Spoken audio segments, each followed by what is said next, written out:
Hello, my name is Chris Pepper.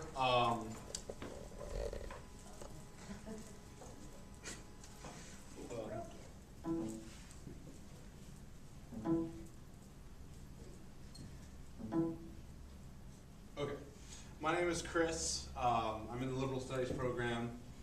I did my presentation at the Kenai Community Library down on the peninsula. I'd started out for an elementary class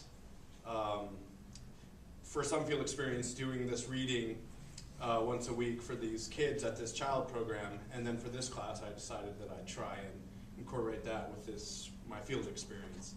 And so I've spent the year doing that. So I titled it Observations and Elements of a Reading Program. I'm going to try not to do a lot of uhs and ums and zums, but I don't think it's going to work. A little about me. I grew up in Nikiski, Alaska, actually with Ruston, and I don't know if went to school at Nikiski High School. Then I actually came up here for a little while and stayed in the dorms for a little bit.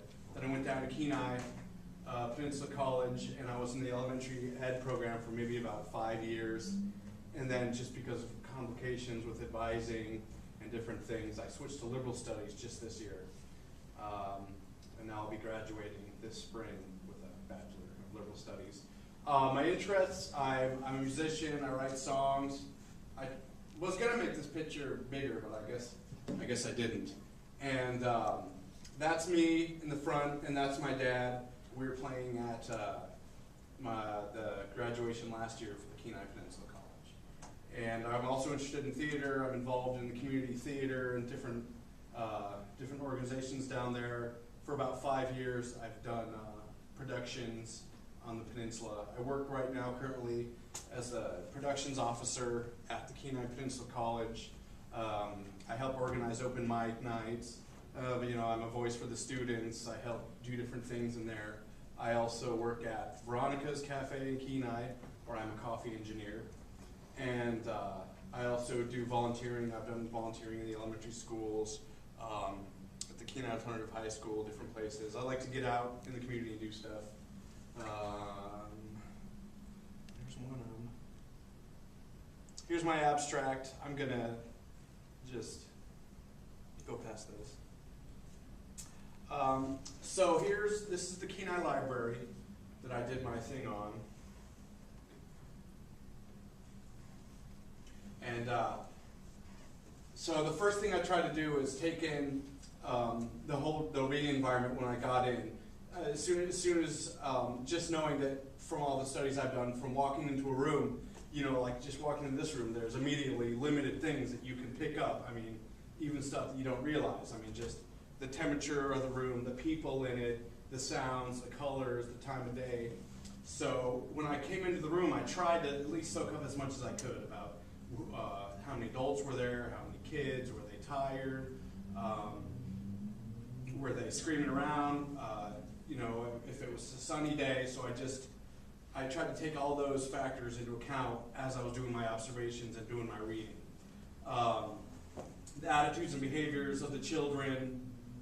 Before I started reading, I tried to take into account, and then during and after, and then I tried to take into account the interactions of the participants and me, or that they have with the environment. Frequently, especially the little kids, their attention span would stop, and they would start like running around the library and running around the different rows and just going everywhere, throwing around.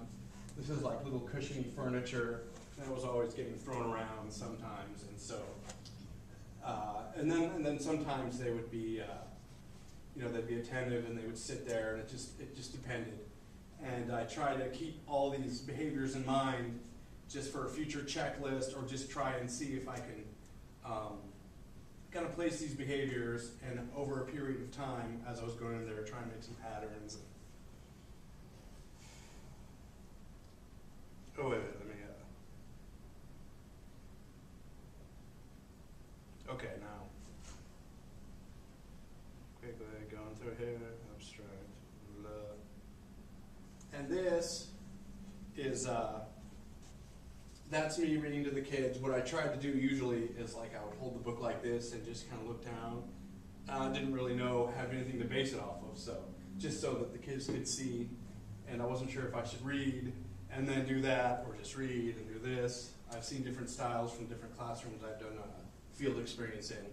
And then this is some of the parents back there. Generally, it was usually the moms or a female that would come and accompany these kids, but every now and then there'd be some dads that come in there. Parents' observation, living environment, through that. Communication.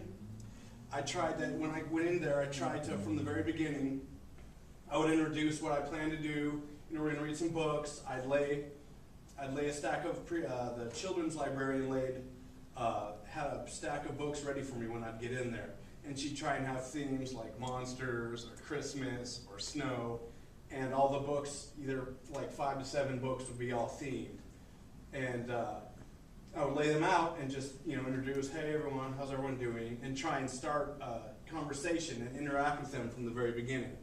And I would, you know, I'd try and leave all of it. When I talk to them, I try, you know, how are you guys? You know, how's your day going? And they would, and then start some sort of interaction, so there's some sort of connection right from the start. Theoretically, that's what I'm trying to do. Concept development, as far as all throughout, I thought I really tried to, you know, try and communicate, you know, themes. Like ask the kids, do you guys know what? Can you take a look, even in the beginning? Like, can you take a look at these book covers?